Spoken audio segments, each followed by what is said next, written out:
Like we just spent the whole summer on a bus traveling around. Mainly that we didn't go further than like Iowa. Like, so we were all mostly West Coast up and down. And we were just going show to show, and we just go out there and do our thing. I'm going to dig up some pictures so you can see what I look like. We had these red drums and the Impulse. People are going to recognize my logo now because you can see where I got it from, like the yellow and the black and everything. Yeah. I've had some people that are like, dude, I saw this drum corps. It looks exactly like your logo. And I'm like, yeah, that's because that's where I got that from. That's where I got my name from. That's where I got my branding from, like all of it, because I came home and that was like a huge part of my life. Welcome back to the show. There's no telling where we'll go. So come and share a laugh on the Imp and Skizz podcast. So I want to talk a little bit about something it comes up a lot on the show, and that's our history with drumming. Yeah. And being a little more specific, Drumline, because I really think that like Drumline is a lot different than just what people envision of drummers. Usually you think of drummers, you think of a drum set, they're in a band, on a stage.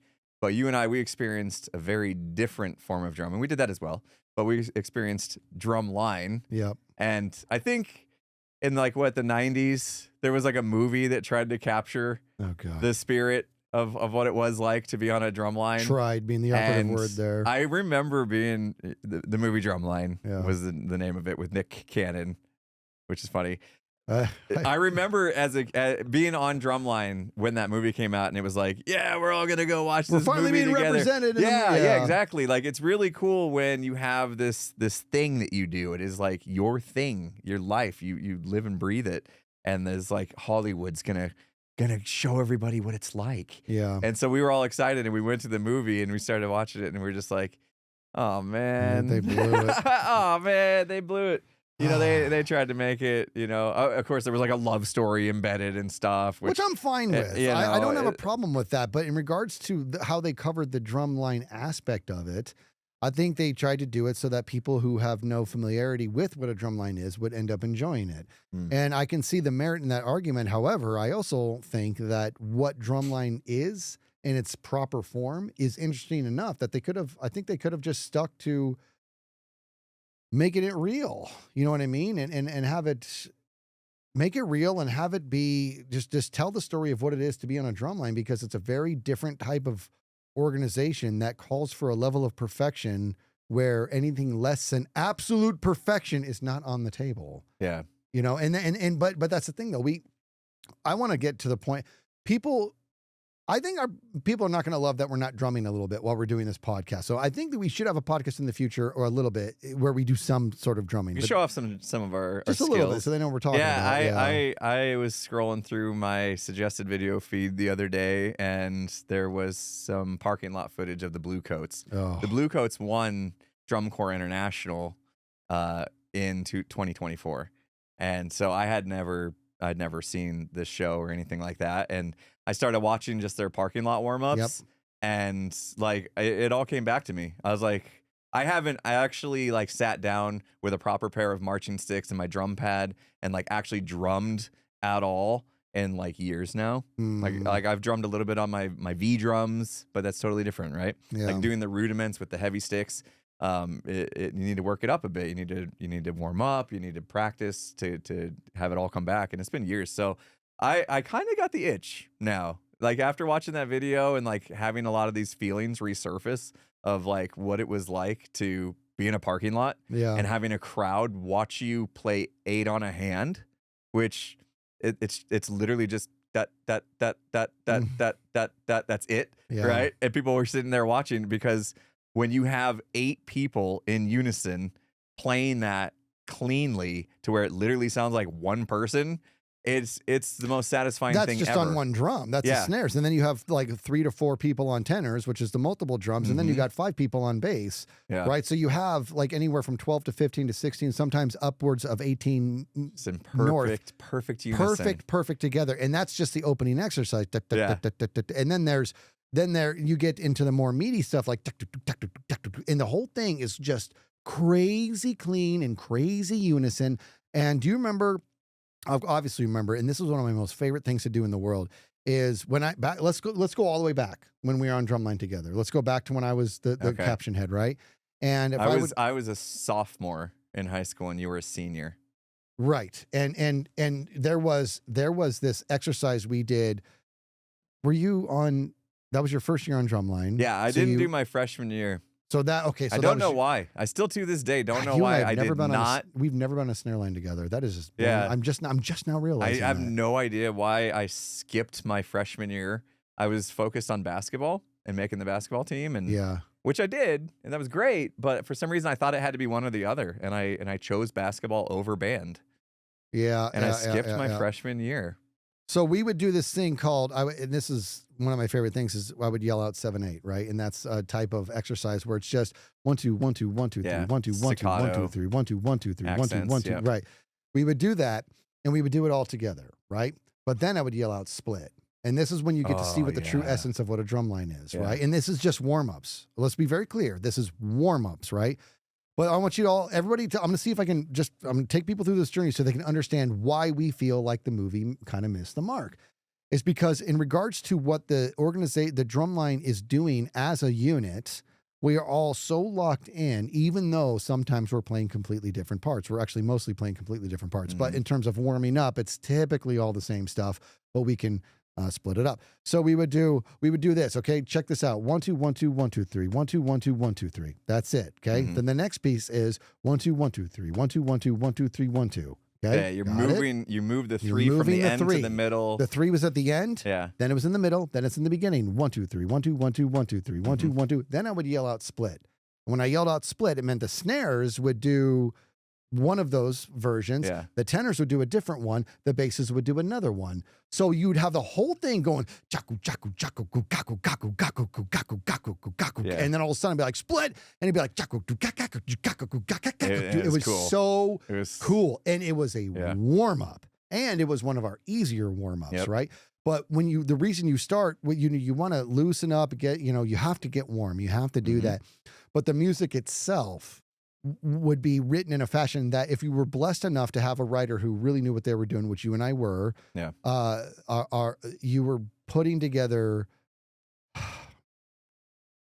You see, now it's coming all back to me. Like I'm starting to so I don't know if you've noticed, but I've been watching a lot of the In the Lot stuff that you just talked about, right? The Blue Is that Coats. why? Maybe it came up on the recommended feed on the Imp and Skizz account.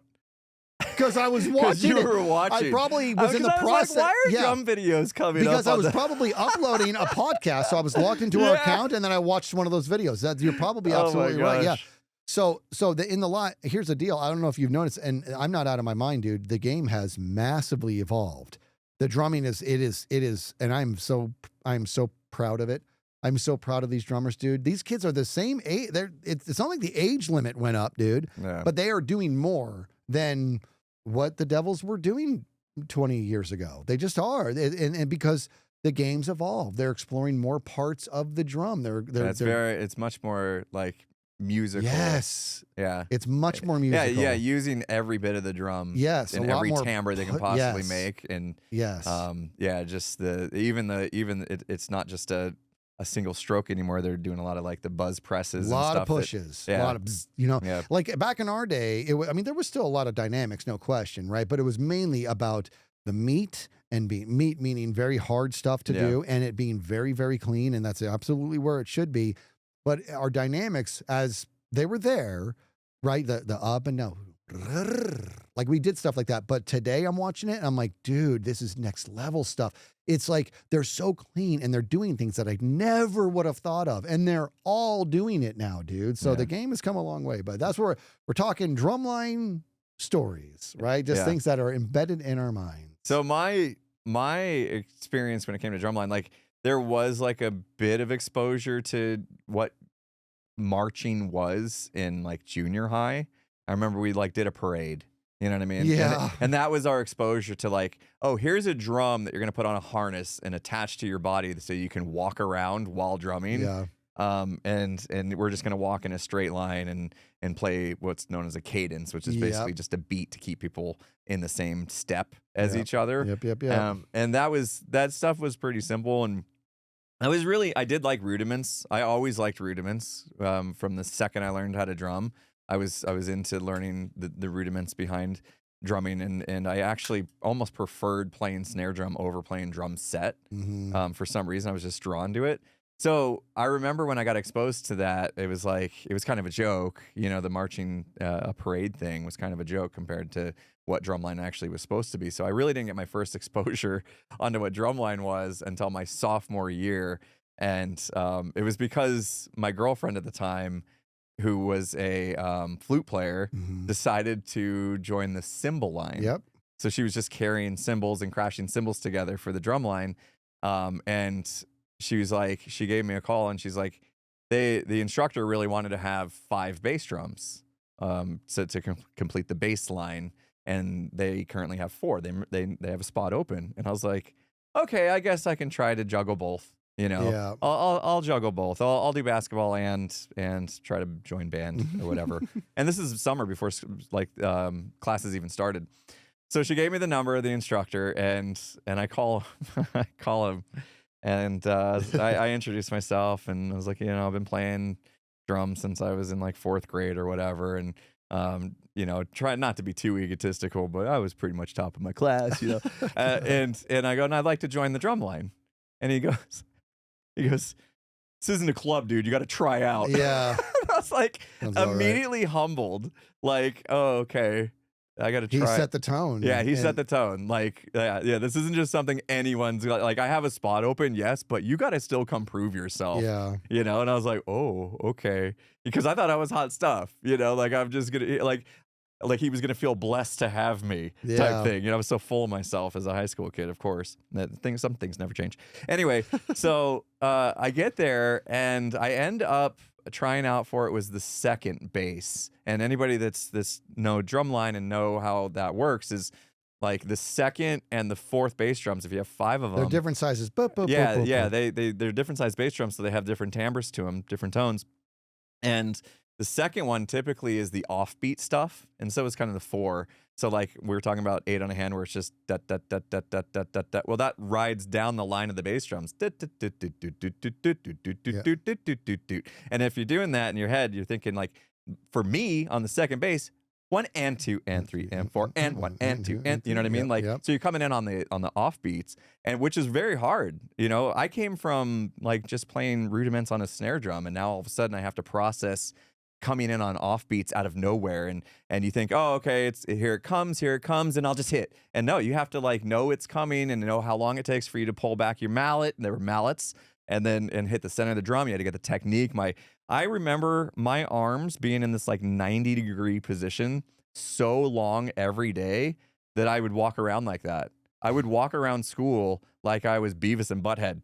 You know what I mean? With my arms just straight out. And like literally, so my girlfriend at the time, she would have to take my arm and pull it down and like put it, and I'm like, oh, I'm doing it again. My arms were literally locked at my sides because that was the stance on the bass drum. Yeah. We spent so much time practicing drumline, but turns out, I guess I impressed enough. I made the line, and I look over, and there's this senior, skinny, tall senior with this man bun.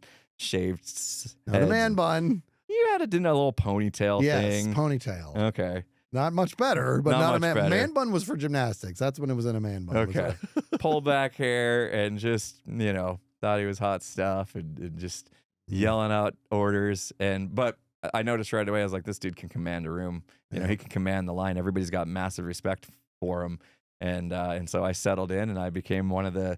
It almost felt like I became like a soldier. You know what I mean? Like you fall in line, you do what you're told, and man, did we practice. Oh boy. I was not expecting that. Like, when I called, I thought it was a club. Yeah. So the fact that it was like, oh, I literally just signed my life away to do this thing. And wow, they're really serious about this. You miss a note, you're getting chewed out. You know what I mean? Oh boy. Because I was part of the bass line, if you miss a note, you can hear it. Oh, you know what I mean? Yeah.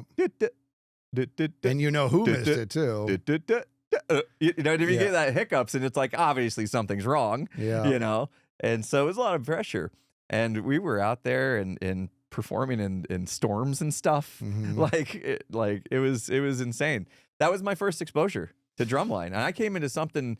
I know at that point in time that drumline, that was the high school drumline, it was starting its kind of decline phase from where it had been some pretty like best in state a couple years before I joined. Right, you were there. Yeah. And it has just started its decline, but it was still very top of its class. Like other schools were still very much intimidated, and we were still maybe not the best in the state anymore. I don't know but if we like were at that time. pretty close. It declined pretty heavy within a couple of years there, and that was pretty heartbreaking. And that it was that we could talk all day as to why that is. There's a lot of change in leadership from the a high level that changed the entire program. And honestly, the year before was the beginning of the end when our instructor tried to do a fusion jazz show on the field. That was the beginning of the end. We all knew it too. The people who know the stuff were just like, you don't do this. You don't fusion jazz you don't make a marching show out of it ever. And it was very bad, and it was a very long, awful year. And that was sort of the beginning of the end. But my first exposure to it, I was in 8th grade, and I loved drumming. And I was just, I thought I knew what drumming was, like you, same way. I was good, but I just drummed. I just did what it said on the music in band. And I do remember, it's so funny you talk about the junior high marching band, same stuff. I was like, I got to carry my drum like this or something? Like, no, we have a thing you put on. And I'm like, what? And so once I put it on, I'm like, this is kind of neat. I don't, it wasn't like that sling where the drum hangs sideways either. They're like a metal harness that loops over your shoulders. Because that sort of that old like Revolutionary War style drum that's why traditional style became what it is that you have one stick coming out the left like this and the other one straight because the drum was slanted, right? Mm-hmm. But as the drum straightened up, we kept this style because it looks cooler. Not everybody though. Like not that's everybody. A choice that the schools It's a choice, but it's still very much, you're not going to see any real drum lines that are taken seriously if the snares are not in tradish. You're not going to see it. There's traditional, there's match grip, which you're holding the stick the same way on both hands. Which is, in my opinion, far more logical. But if this is tradish, is just the way it just looks cool. It looks cool. It does. It looks cool. It just looks cool. But anyways, I did the marching thing. Dude, we weren't even marching in step. You remember that? Nobody was even in step. We just walked together in the best lines we could. It was a mess. That was junior high. I didn't know anything. Well, here I am in 8th grade. And then the high school that I'm going to be going to, they sent a couple drummers to the junior high to recruit. And I didn't know this at the time, and that we were very lucky, you and I were, that we happened to go to a school. And I feel bad. I wish you could have been there when it was really in its heyday, but you at least got to be there when the drumline was still good and cool because we did cool stuff. But but before that, it was crazy how good we were, right? And I didn't realize how lucky I was to have the instructor we had who built that program. Built it. He graduated there, and then he built that program, dude, and he made it what it was. And what it was not just the best in the state. It was better than, I don't think I'm mistaken here. I think it was still better than collegiately, all of Arizona. I don't think that there was a college line that could hold a candle to it. And it was one of the best high schools in the nation. There's just no question, except for, I've said this before, Texas. There's something different about Texas. Their high schools. They don't mess around. It's very admirable. And also, it's also a very different style of drumming, right? East Coast drumming is a little bit different. You saw in the movie Drumline. That's what Drumline is, right? It's all very flash visual. And no music, right? So our thing was, here's how we prided ourselves in Drumline. Be very, very clean, obviously, and play very tough stuff. That's the meat. Play hard stuff. Yeah. Play hard, play clean, and then we'll talk if we want to do what we call visuals, right? Which is going to flip the sticks or do waves with them or do, you know, when you're doing something that is visually based, you're broadcasting. Everything I'm doing is already good enough to beat you that I get to do the fluff now. That's what you're broadcasting. Yeah, I remember that was always the punishment. take the visuals out. Yeah, Yep. yeah. Every time we Yep. would mess up the meat and didn't play clean. Yep. And by clean, it just means like everybody hitting the drum at the same At time. the same like moment literally in time. milliseconds. Because keep in mind, count. let's go back to junior high. Those drums were Mylar heads, and they had a very fat sound. Yeah. Pang, pang. But you get to high school, and those snares are like ticks. Tight, tight. Tick. Yeah, it Yeah. was a Kevlar head. And Yep. it was, I remember the first time I heard one of them, I'm like, what in the world? And so when we would, like you're saying, as soon as you get dirty, visuals are out. Yeah, that was the It punishment. was a demotion. Yep. Yeah. But I didn't know anything. So there I am in 8th grade. And the drummers came by. And today, one of my best friends in the world, my absolute brother, his name is Joey. And he's still one of my best friends in the world today. He, at the time, he was a sophomore when I was in 8th grade. So we have the same gap, like scholastically the same gap, Mhm. right? And he was, they were like telling us what Drumline's going to be about. You guys are going to want to try out. You're going to love this. And he starts drumming on the back of one of the chairs, and he's holding this tradish grip, which I'd never even seen. Actually, I had seen it before. I'd seen it one time before. It was when my instructor did. I'm like, why are you holding the stick all goofy? But he was, he was doing it, and he was so good on the back of this chair. In that moment, I don't know what he's doing. This is like the book thing. Remember the book? Mhm. I'm like, I don't know what he's doing. I don't know how he's doing that, but I will do that. You know what I mean? I'm like, this is my life now. That's what I'm going to do. Whatever position, whatever. And I was like, how come? What do you play? He's like, well, I'm on the snare line. I'm like, this is the coolest thing I've ever seen ever. Like, this is what I want to do. I had no idea what I was in for, right? Yeah. And I also didn't know. At that moment, I thought it was just all high schools were that good. I didn't know how lucky I was to be going into a high school that had a program like Yeah. that. I was just fortunate. And I'm like, that was my first exposure. And I juiced myself up. I'm like, this is what I'm going to do when I go try out. And I am going for that position. This is going through my head. And it was like, he read my mind. He goes, and just so we're all clear, if you think you're coming in as a freshman on snare, you're not. He goes, I'm not trying to be brutal. You're not. The answer is no. You're going to start off either in the pit, which is the xylophones and marimbas, or on baseline, but nobody comes in. And I'm like, well, I will. You know what I mean? I did myself a disservice there and a service because I got a lot of punishment, but that's my story. And that's what I went for. And it was a beating, but I went from not knowing how to properly hold the sticks to being unquestionably the best freshman snare player in Arizona by a landslide victory in 4 months. And that took a lot of blood, a lot of like actual blood on the drum pad, all, Yeah. you know. But Yeah, I that's- remember we that, love it. like ring finger, left hand. That's Yep. where the stick would like Yep. lean across Right the where the fingernail. skin meets the nail. And my fingernail to this day has a bit of like a triangle shape to it Does it? because the stick pressed against half the fingernail and it just kind of like pressed it Yeah. up into like where it sits. So even to this day, I still have a little bit of like a ridge on my Yeah. fingernail from drumming so much in that traditional style grip. That's awesome. So yeah, it's pretty cool. But that was a cool year, my sophomore year, your senior year, because the director, or not the director, the drum instructor, put together this drum rack. You remember that? Oh, he my built God. it. Like with all the spare drums just sitting around the band room and cymbals, and I don't even know where he got all the stuff from. But like there was this like big metal rack on wheels and drums just suspended and cymbals, like splash cymbals and all sorts of things, and China cymbals. Do you remember the China Oh, cymbals? yeah. Those were cool. And so this was like a really big deal. Like I'd never seen Oh, anything like this. yeah. And so like during the drum break of the halftime show, like we would walk up to this thing, and I was on the bass line, so all we got were some like crash cymbals on the side of us. We didn't get to play on the actual rack. Right. It was the tenor players and the snare players, and you guys, there were extra drums, so you got to like drum on your snare and then like do all this bit. And I remember when he first like said we were gonna do that. I think you felt like you were the only one that realized how hard it was gonna be. Yeah. Because I remember like everybody else not really taking it very seriously, and then you would be practicing on the rack every day. Like as soon as somehow you were out of class early, it felt like every day. Because like the bell would ring. Senior, yeah. The bell would ring at the end of the day, and I would be walking to the band room and hearing you practicing on the racks. Yep.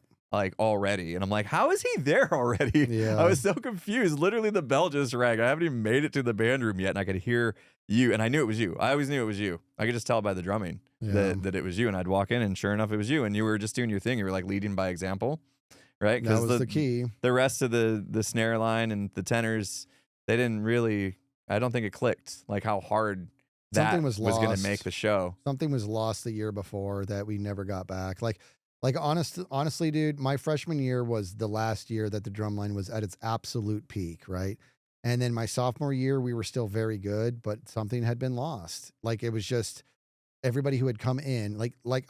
I love everybody I had the good pleasure to drum with. I really, really do. But you were the only one who came in anytime after me that I'm like, okay, so work ethic is still alive and well. You know what I mean? I'm like, what? I was so confused because that first year, my freshman year, now I had to because I was going to get a beat down constantly, but I worked so hard that so our instructor was very proud of how hard I worked. Even though I got a lot of beat down, he was very proud of how hard I worked, and I think it inspired him to see a young kid work that hard. But because everybody before me, they also worked that hard before I had shown up. I was part of that breed of people. And then after me, nobody, like everybody was just like lazy. And it was like not that they weren't working hard, but not hard enough. You know what I mean? Until you came along. That's why you were so refreshing as a student. I'm like, oh God, it's because it's easy. My father-in-law says this a lot too, and I absolutely agree with him. It's coaches like to, for any team, sports teams, whatever, they like to go get the best of the best and put together a team. That's not coaching. That's recruiting. And it's easy to coach all-stars. You know what I mean? And that's what it was. Teaching you was easy. It was easy because you were like me. You worked hard. I could be, even if you didn't get it in our lesson, I know you're coming back next week and you're going to have it because that's what I did. And I know you're going to. Everybody else I taught, we'd be back. I'm like, this is week 3 that we're working on this. You know what I mean? I'd be like, what is it I got to do? What do you need to hear from me? Because you clearly didn't work on this, right? So it was just like, but not with you. And so it was nice. And our instructor at the time, he got to do that too. Here's our lesson. Here's the things. I get to do this knowing next week you'll know these things and we can move forward. This isn't complicated. Work on it, right? So here we are. He's got these beautiful racks that he worked so hard on. The thing is, I was familiar. He wrote such a good show. He wrote a great show, dude. A great show. And do you remember the name of the song? Firebird? Something like that? No. That was way early. I mean, unless we did it twice in that 4 years. I can't remember. Firebird was on my freshman year. Okay, I can't unless remember. they brought it back. I can't remember. Yeah, I don't remember what the name of the song was that drum break was in. I don't know. I gotta look it up now. It was, but when he put together that show, I remember I tell him, I'm like, listen, dude, this is going to be dirty. He's like, you need to get these people in shape. I'm like, bro, I promise you I want to. I don't know what else to do. I'm like, this is hard for me. I'm like, you wrote it and it's hard for me. I can do it, but I have years on these guys, years on them, dude. Nobody's going to be able to play this stuff.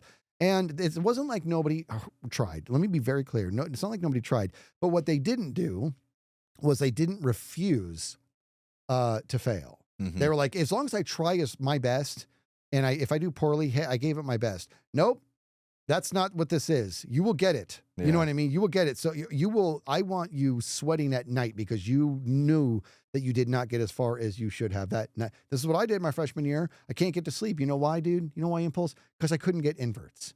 I remember this. This was the exercise. Inverts is a really weird, I don't want to explain it, but it's a type of rudiment that in the beginning of learning this rudiment is very counterproductive to how you think your hands are supposed to work. Feels so wrong. Feels so wrong. Yeah. But once you get them, it's so cool. I couldn't get it for the longest time. And I decided I'm going to just not go to bed until I get them. And so I worked for hours and I couldn't get them. And I was like, I guess I got to go to bed. And I laid there with my eyes open for 30 minutes. I said, nope. And I turned the light back on. I was up for hours more. And all of a sudden it just clicked. I'm like, there you are. God, now I can go to bed. You know what I mean? That's what I needed these people doing. Yeah. You know what I mean? But they weren't into it.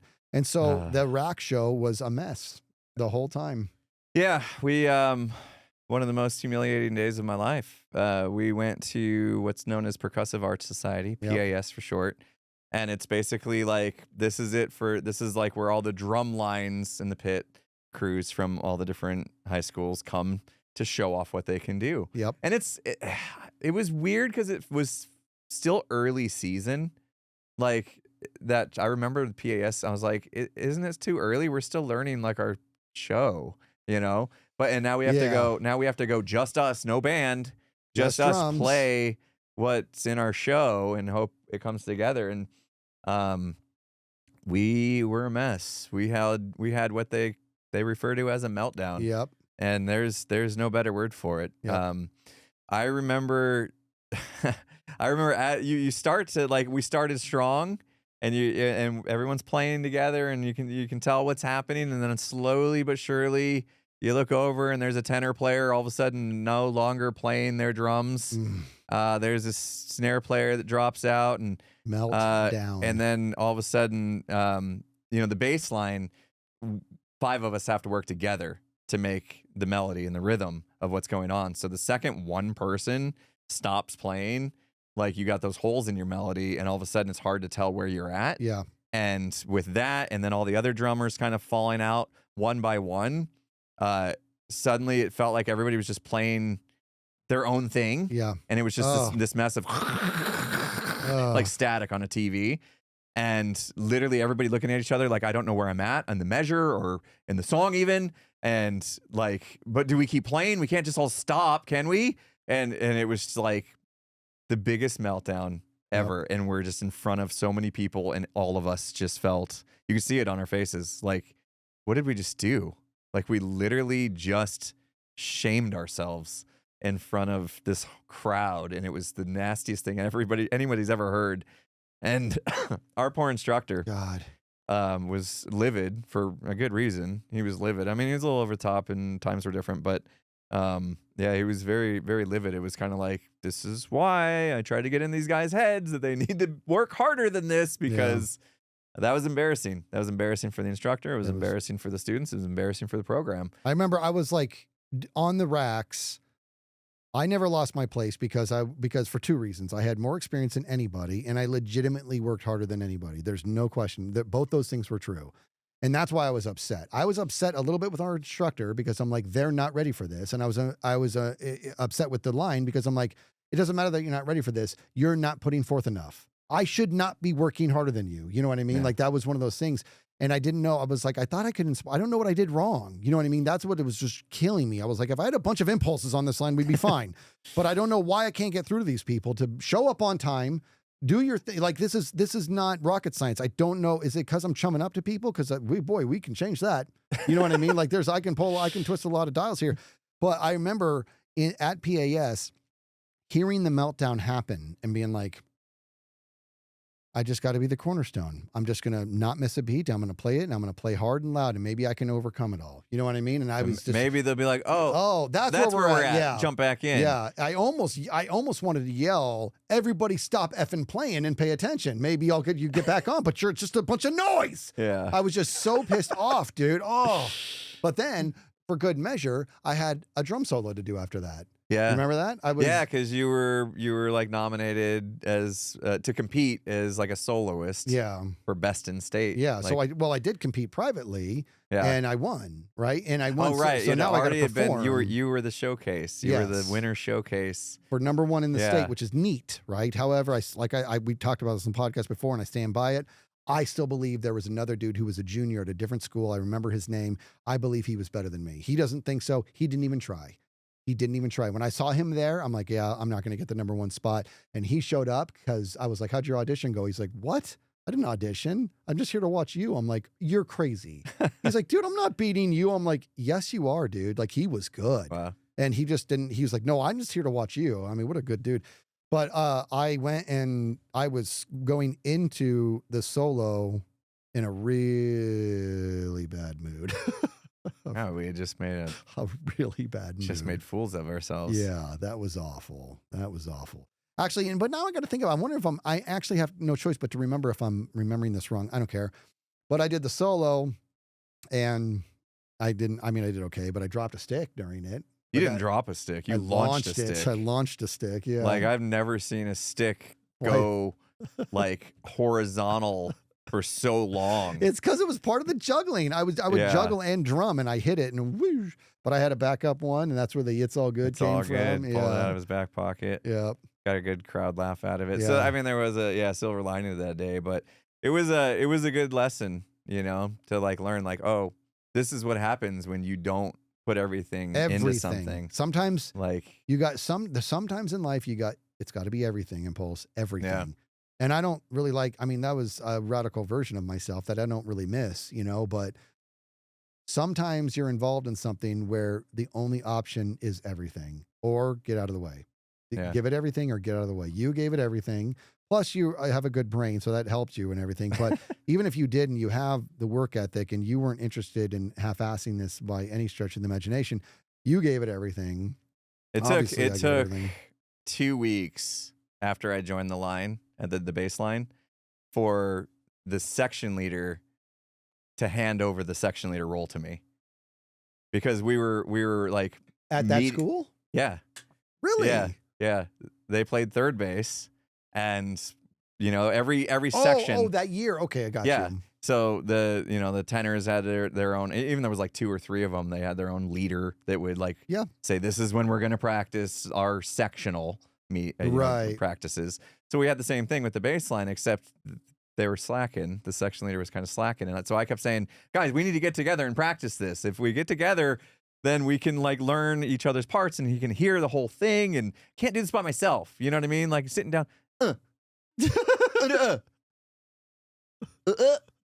Ew. You know, like it doesn't work that way. You know what I mean? Like I need to hear the whole thing. You want to hear the whole rhythm of it, and I'm like, we need to be together more. And so I kept like harping on him, and finally the section leader was like, you know what? You obviously know what you're doing here, and have like the discipline and stuff that we're lacking. You want to be the leader? And I'm like, sure. You know, and I What took bass over. were they? They were third bass. Third base was center? Which was the easiest one. That's just the yeah.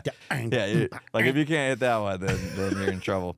But anyway, so I took over like literally in a couple weeks, and I didn't get the bass line. Like obviously we screwed up at PAS, and even by the end of the season, there was still, we were at state, and the dude on the 5th bass, the big drum, had this like crazy cool solo in the middle. You remember? No. Goom, goom, cha, goom, goom, goom, goom, cha. I do remember Right? that, yeah. Big solo, big old bass solo, and he missed it. Oh my He God. completely screwed it up at Did he? state competition.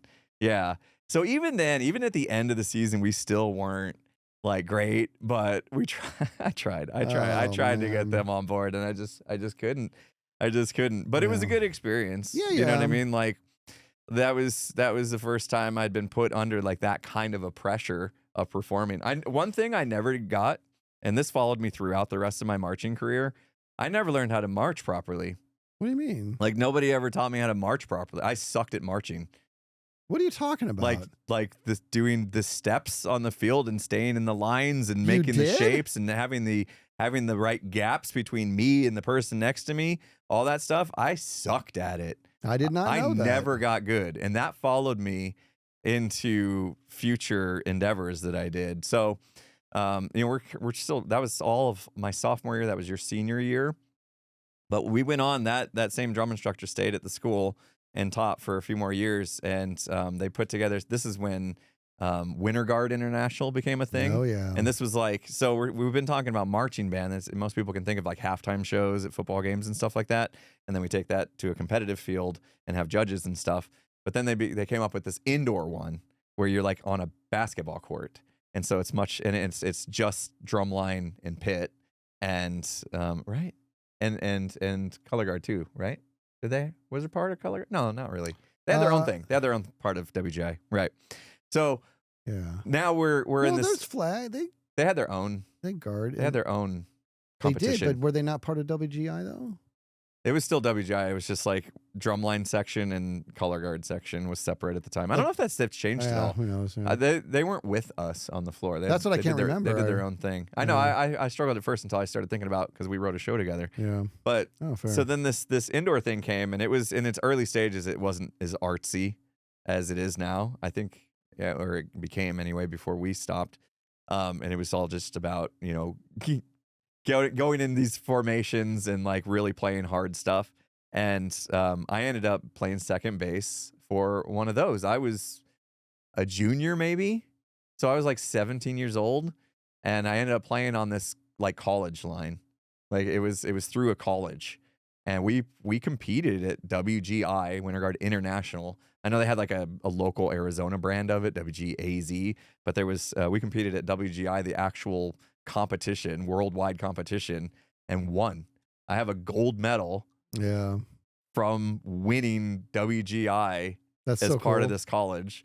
We wore like these like Letterman jackets as part of our uniform. Yeah. It was pretty That's cool. amazing. But yeah, I kept going on that, and then I ended up, a year later, I graduated, and I became in your spot. Before I graduated, I became the section leader, so the whole head of the whole drum line, middle snare, the whole bit. I was you. I became you, and the decline kept going. So by the time it was me, it was even worse. But we were still trying to play hard stuff. And the instructor was like, "You should come try out for DCI, a drum corps."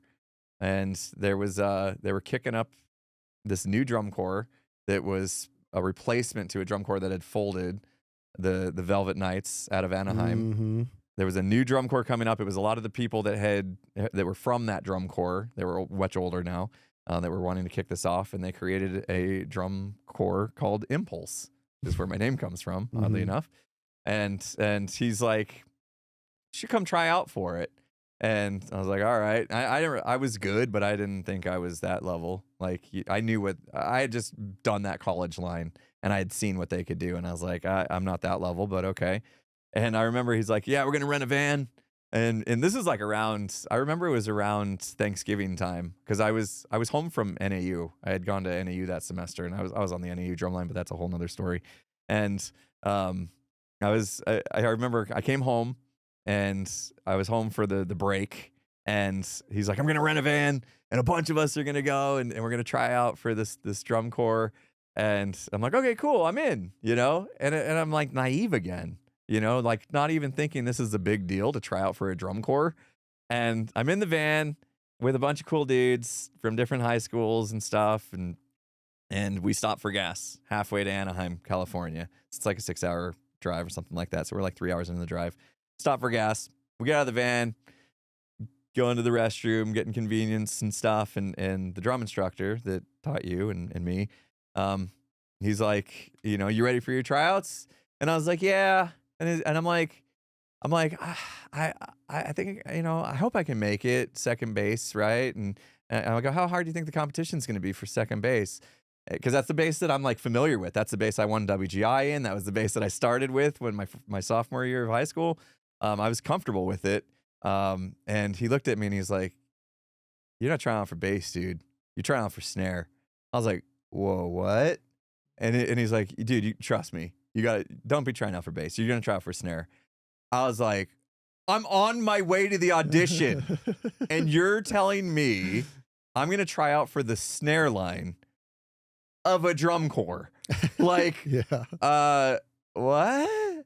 And he's like, "Dude, just trust me." I was like, "Okay." And so I show up.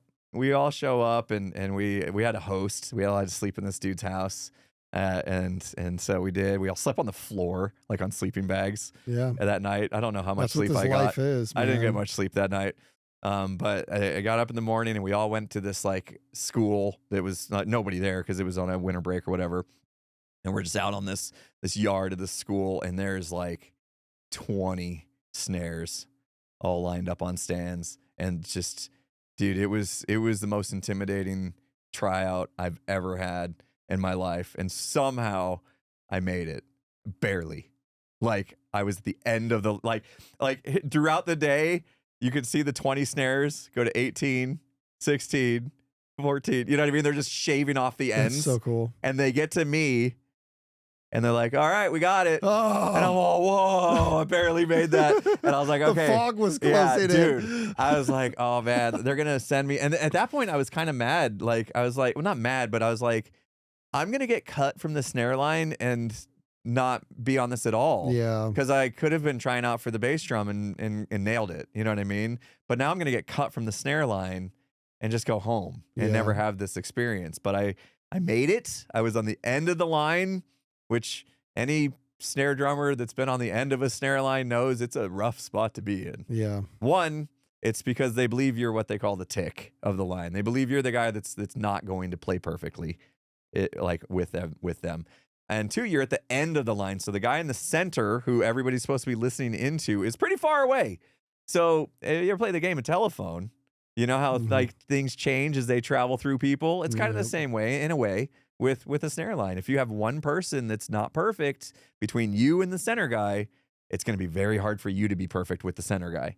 And so I got to the point to where I very much had imposter syndrome. Like this was like one of my early times of like understanding what imposter syndrome was, because I did not believe I could hang with that line for the longest time. And we had rough practices, 10 to 10s, 10 in the morning to 10 at night. We only stopped to eat, and that was it. We were going nonstop. I mean, that was the year I discovered Gold Bond. Yeah. Because the chafing was real. Like it was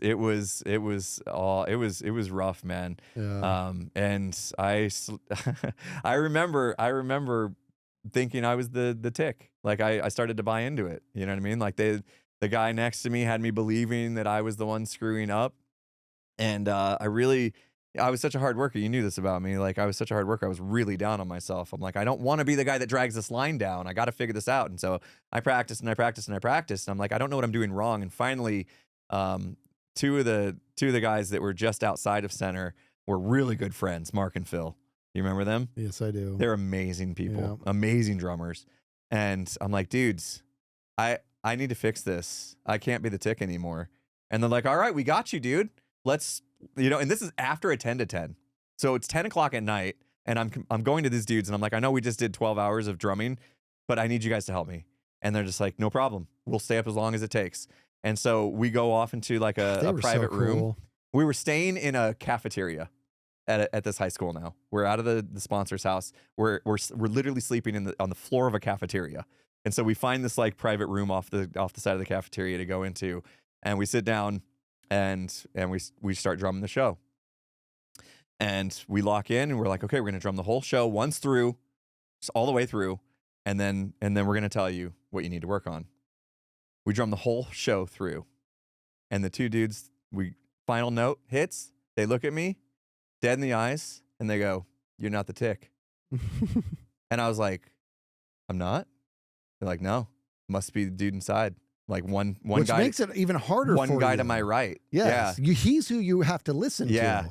So you can't listen through garbage. You know what I mean? Like that's what makes it even harder for you on the outside. Yeah. And so it was like a really good moment, obviously, to like find out I wasn't the problem. But at the same time, I'm like, well, now what? Yeah. Next day, I think Mark and Phil went and talked to the instructor. Next day, they swapped me. Did they really? They swapped the dude that was to my right, between me and the center guy, to my outside, because I think Mark and Phil went and they were like, you know what? He's not the tick. He's not the problem. Yeah. He's trying to drum through the problem. Because Mark and Phil were probably both more towards the center of the line. Oh, yeah. They were split center. So they were to the left and right. They were split up by the center guy. Let me tell you, I like that story a lot. That's a good story. And those two, I mean, Mark and Phil were kind of inseparable, right? They were like best friends. Yep. They were both really, really good. And they were both pretty humble. As good as they were, they didn't strut. Yeah. And they were so kind too. Like, look what they did for you, right? And I remember, because I was on a drum line with them, a snare line with them, I think before that, or I don't even know if it was before or after that. I have no idea. But what I had been, probably after that, but wait, when is this in your year? That was 2000. Oh, so this is, geez, it was before. Yeah, we marched the summer of 2000. It may have been before that. We toured the country. Then. Yeah, I was on a snare line with them, and they were younger than me. Okay. I had been out of the game for a while because I had just had my kid not too far before this. So I was out of drumming for a good year before even picking up a set of sticks. And then I was going to be on this other drum line, and I was excited, but I was also like, dude, I am so out of touch. I am out. You know what I mean? I'm out of touch. I don't have this. And, God, you know what's crazy, dude? You know what's really crazy about all this? Talk about storytelling. The one where you got the gold medal, I was supposed to be on the line. I was on the line. I was so sad. I was on the line. I was on the snare line. Right? Yeah, you were you second base on that line? Yeah. So you were second base on that line. I was on the snare line and I quit. And I had quit because, you know, this was before I'd had my kid and everything, but I saw where this was going. It was just like, these were the best of the best. Like, they were good. And I made the line, but I was struggling to keep up. And I was like, I don't want to go through this again. You know what I mean? And I was just like, you know what? I kind of want to give drumming a break. And I did. And that, me and the instructor had a temporary falling out because of that. And for good reason, he was upset that I quit. He tried to talk me out of it. I mean, I remember I was on a roof because I was roofing, and it was summertime. I was roofing. I was on a roof, and he was like, dude, you're making a mistake. You trust me. He's like, I know your work ethic. You're going to be fine. And I'm like, I just don't want to do it, man. I just want to, and whatever I did, I ducked out. Long story short, fast forward the clock. I want to drum again. It's been a while. I want to drum again. And there's a drum line going on, and it's with these two guys. They're both on it, and I want to be on it. And I'm talking to the instructor. He's like, I mean, you've been out of the game for a while, but if you want to come try out, you can. And I'd had a kid. I hadn't touched drum sticks in a while. I go to trial. I'll never forget this dude. This is the type of instructor he was, which it was very effective. They had two drum lines. They had A and they had B. A was the drum line. B was the leftover stuff, the stuff that they're just not good enough. You know what I mean? And so we went to try out, and he's like, yeah, you go with them. And he points me out, and he's like, go with the B line. I'm all, well, that's what I get. You know what I mean? I'm like, I was on a killer drum line, and I quit, and this is my punishment. But I want to drum again. So I go over to the B line, and it is excruciating. I feel like I'm learning how to drum again, and I'm pissed off. And so I'm keeping my chin up, and I'm just going to keep doing it. Everybody knows I don't belong there. Everybody's like, what is this dude doing here? Because he's obviously good. And I'm just like, I'm not going to complain. This is after about 45 minutes, the instructor comes in and he goes, you had enough? I said, yes. And he goes, go to A. And so I went over to A, and now I was with Mark and Phil and all of them. I'm like, oh my God. So I went over, and it was fun. I mean, we weren't like super duper clean or super amazing, but it was a fun line to be on. Wasn't I on that one? You were. I was second base again, wasn't I? I think you were top base. Or maybe I moved to top. Because I remember, because your girlfriend was my cymbal. Yeah. And I was on the end. The top base guy made so the previous top base that I'd marched WGI with that won the championship, he actually made snare on that line. Okay. And so he moved up, and I moved up into his spot. I remember that. Do you remember who that was? Yeah, his name is Mike. Wait. Yeah. Okay. I didn't want to say the last name because it's a very it's a pretty unique last name. Yeah. And so, okay, so I like him. Yeah, it was him. Yeah, he was good. And no, I remember you were on top base because you were on the left, and your girlfriend at the time was my cymbal girl. I remember that. I had a thing for cymbal girls. I know. This is not my high school girlfriend. This is a new one. It wasn't the same one. You're right. This is a cymbal girl that I met at drum corps. Yeah. She may have distracted me a little bit from practicing at drum corps. Yeah. But I got the jump out. Yeah. But I remember this, like drumming with Mark and Phil and being like, these kids are younger than me, and they are not kind of better than me. They're way better. They are good. And we were drumming and we were working. I'm like, it's been a while. And I'm like, I'm still trying to work it up. And they're like, how long did you give it up for? And I said, well, I had my kid they're like, you're a dad? I'm like, yeah. And I'm like, I haven't drummed in like a year. And I was I don't know which one it was, but one of them's like, for not picking up sticks for a year, you're doing damn good, man. Like, I'm like, okay, I'm their elder and they're talking me up. Like, they were such good dudes. Yeah, great. I freaking, and you can hear the melancholy in my voice because we know one of them's passed on, and it just breaks my heart. But those were really like really good dudes, and they were like, it was annoying, to be honest, how good they were, because they looked like slackers. They did, you know. Yeah, they did.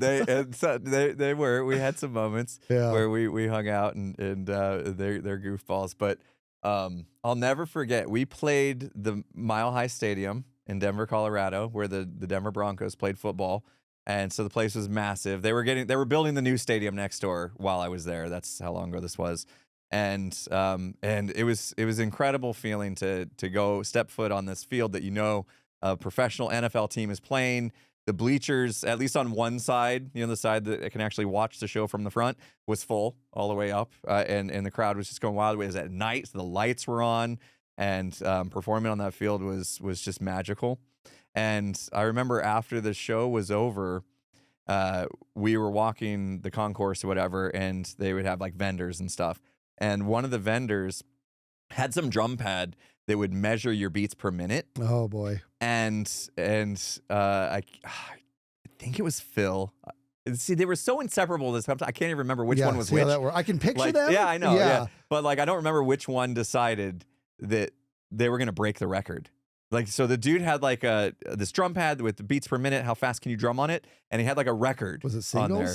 Yeah, it was for like singles. How fast can you play singles? Which like, is right, left, right, left, right, left, right, left. No diddles, no double strokes, right? Yeah. And so the fastest singles ever measured by this dude's device was listed there, and Phil was, I think it was Phil. Phil was like, "I'm gonna crush that," and sure enough, he did.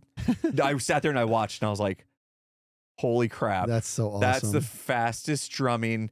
I was like, "Dude, what are you on?"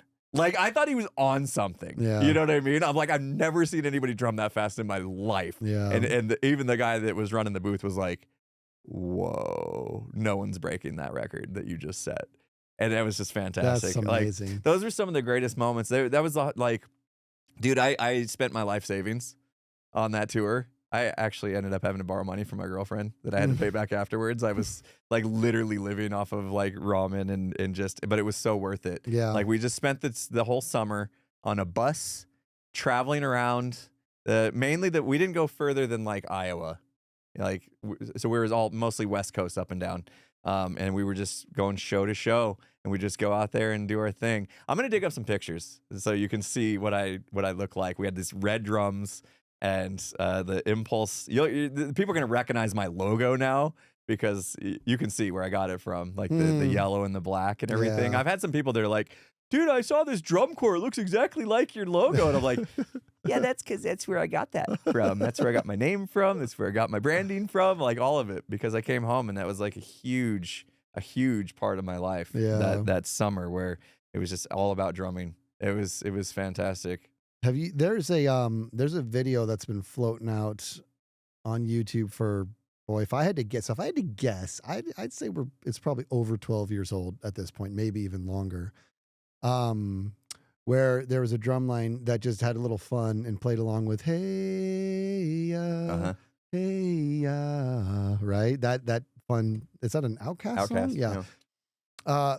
I believe Phil and Mark are both in that video. Oh, really? Yeah, and if I have the frame of mind, I might try to dig that up. I can't play it for too much because we'll get dinged, but I'll do just a video, and I'll see if I can maybe pause it and point out who Mark is and who Phil is, because I remember, because that video, like, and the story is that they were on, I don't know what drumline they were on at the point, but like that little thing they did was like this fun side project. So it was a side quest that they were in a parking lot, and they're like, you know, it'd be kind of fun. And they just put this together like on the spot, and then somebody edited it, and it got like millions of views on YouTube, oh, wow. dude. Yeah. That's so cool. Yeah. We played Sticks. Domo arigato, Mr. Rabato. Yeah, Domo. That was our show. It was a goofy little show. We were like a Division 3, like it was just a startup drum corps. Yeah. You know, nothing big, but like they were, you know, the drum instructors were from the Velvet Knights, and so like there was a big deal. Tom Float is a big name in God rest his soul.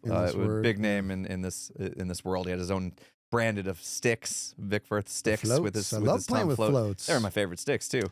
I'm still Ralph. He was from VK, if I'm not mistaken, but when we were there in Anaheim training for this summer tour, we would have Sunday or Saturday clinics. So we'd get up early Saturday morning and we would go to this like studio that he had keys to or whatever, and we would go in and just drum with Tom Float, and he would just train us, basically, just like help us get better.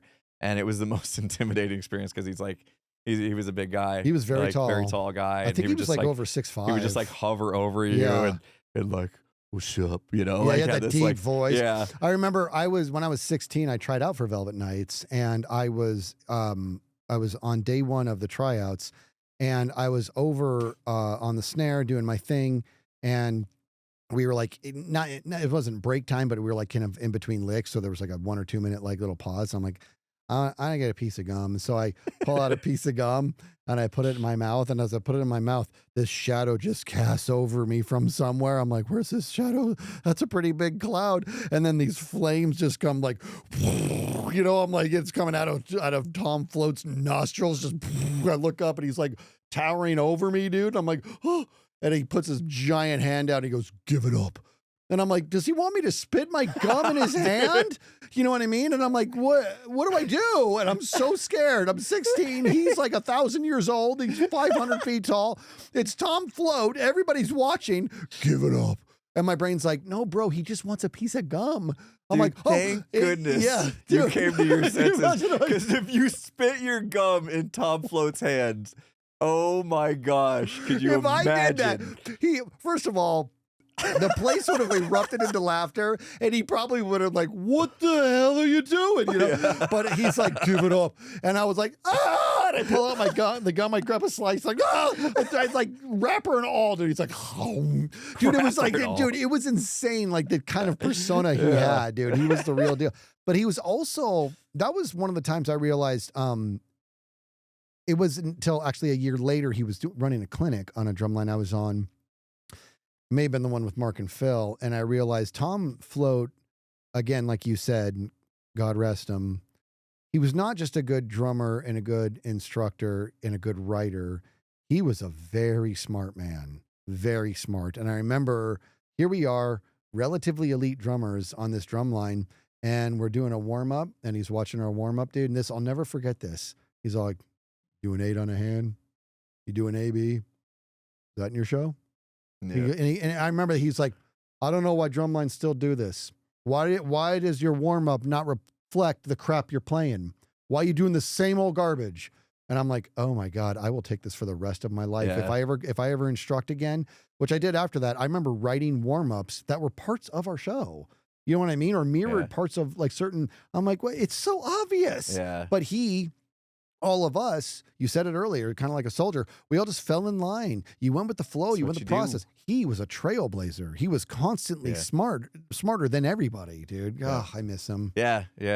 You talk about that. We taught together, you and I. Remember? I do. Yeah, we ended up doing a WGI show. We wrote a show together. Yep.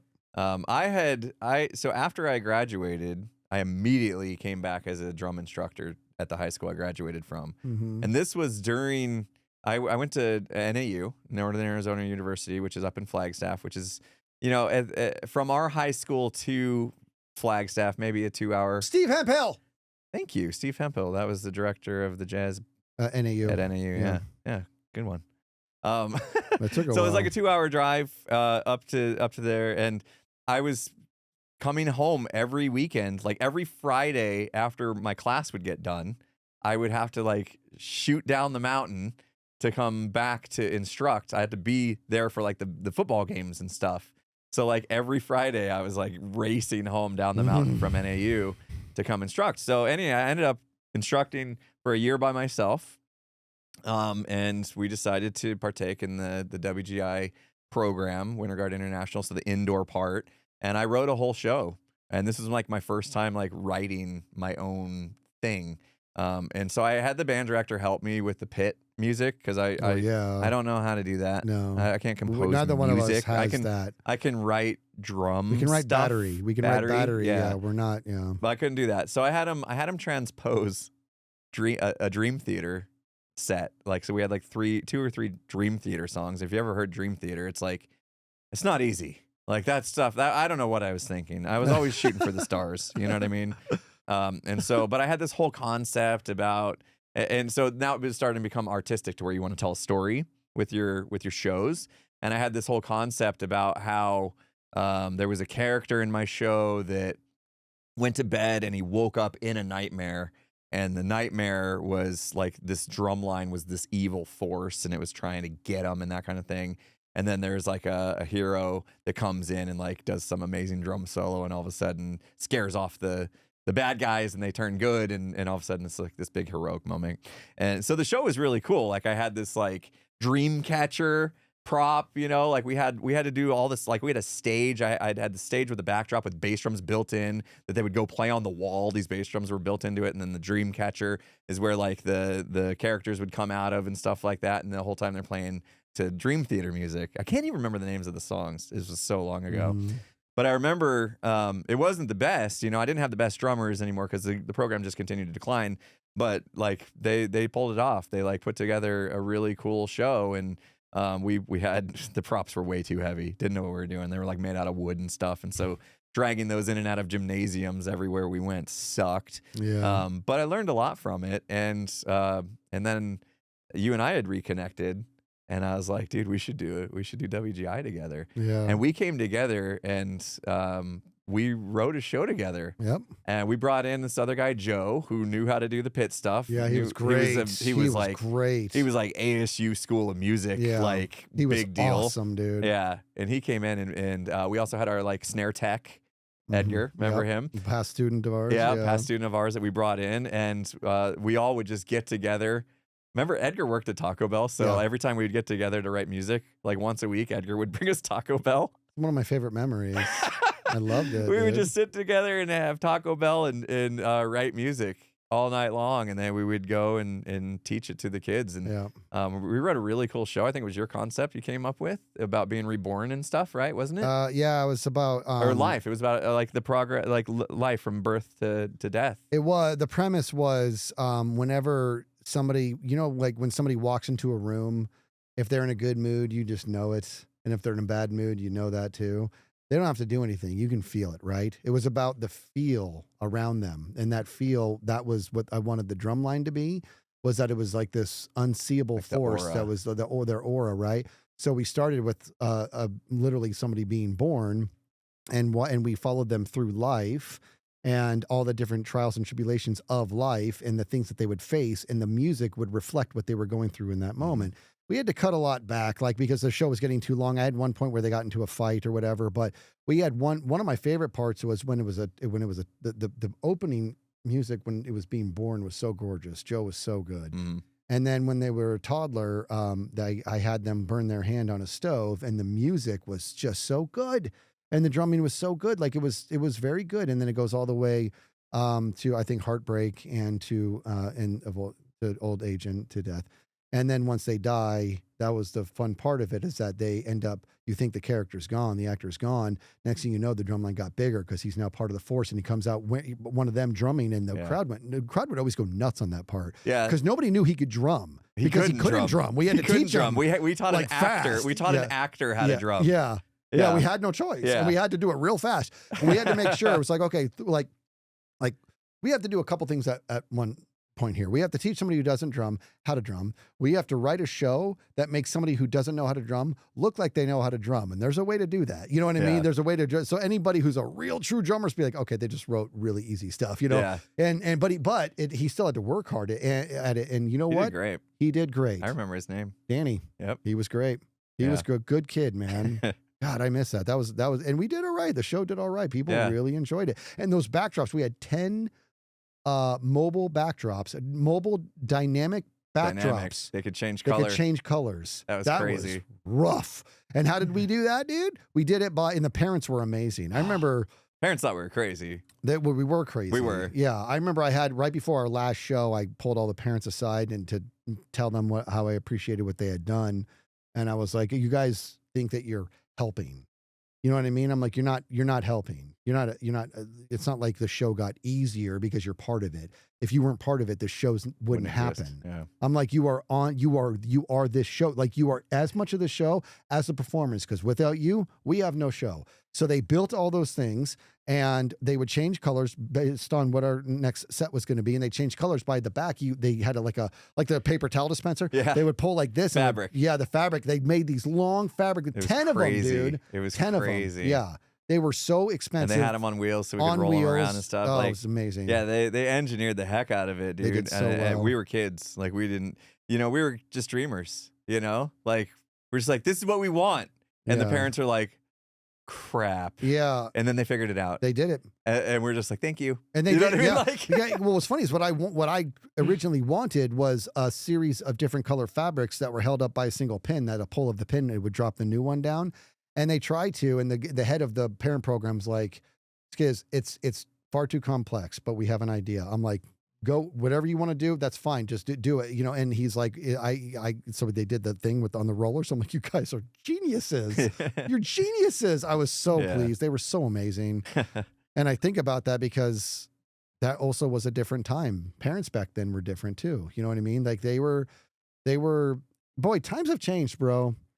Times have changed. I'm just saying it. Like times have changed because my wife is a coach today, and it's pretty interesting, the entitlement that she needs to put up with. I shouldn't get too much into the weeds, but it's mind blowing. If you heard some of the stories, it'd be like, these poor kids, they don't have a prayer. They're being trained by their parents to be entitled.